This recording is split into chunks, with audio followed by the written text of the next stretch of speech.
యూట్యూబ్లో వీడియోస్ చూసి ఒలింపిక్స్లో గోల్డ్ మెడల్ గెలిచాడు. వినడానికి ఆశ్చర్యంగా ఉంది కదా.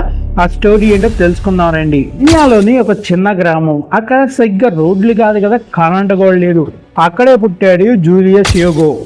చిన్నప్పటి నుంచి ఫ్రెండ్స్తో కర్రని దూరంగా విసిరే ఆట ఆడేవాడు. అప్పటికి ఎవరికి తెలియదు అదే ఆట అతన్ని వరల్డ్ జావలిన్ కింగ్గా పేరు తీసుకొస్తుందని. ఒకరోజు జూలియస్ టీవీలో జావలిన్ త్రో చూస్తాడు. సేమ్ తన ఆడే ఆటలాగే ఉందని చెప్పి తన గురించి అయితే ఇన్ఫర్మేషన్ గ్యాదర్ చేస్తాడు. కానీ కెన్యా మొత్తంలో ఒక్కళ్ళు కూడా జావలిన్ త్రో నేర్పించే వాళ్ళు ఉండేవారు కాదు. జూలియస్ నెట్కేఫ్కి వెళ్ళి యూట్యూబ్లో జావలిన్ అథ్లెట్స్ యొక్క ప్రతి ఒక్క వీడియోని గంటల సేపు చూసేవాళ్ళు.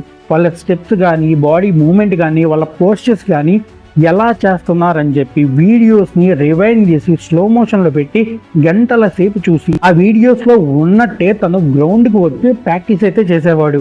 జూలియస్ ఒక తండ్రి ఇవన్నీ టైం వేస్ట్ వ్యవహారాలు, ఇవన్నీ మన వల్ల కావు అన్నా కానీ జూలియస్ మాత్రం ఎక్కడ వినకడుగు వేయలేదు.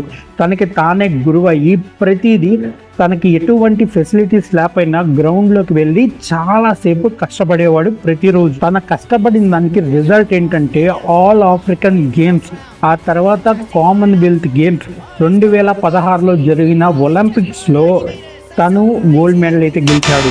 ఒలింపిక్ మెడల్ గెలిచిన తొలి ఆఫ్రికన్ జావలిన్ థ్రోవర్గా జూలియస్ యోగో తన పేరును అయితే లిఖించాడు. దీనిని ప్రపంచం మొత్తం ముద్దుగా వరల్డ్ జావలిన్ కింగ్ అని అంటారు. యూట్యూబ్ వీడియోస్ చూసి ఒలింపిక్స్లో గోల్డ్ మెడల్ కొట్టిన జూలియస్ యోగో కథ. ఈ వీడియో మీకు నచ్చినట్టయితే ఒక్క లైక్ చేయండి అండ్ మన ఛానల్ అయితే ఫాలో చేసుకోవడం మాత్రం మర్చిపోకండి.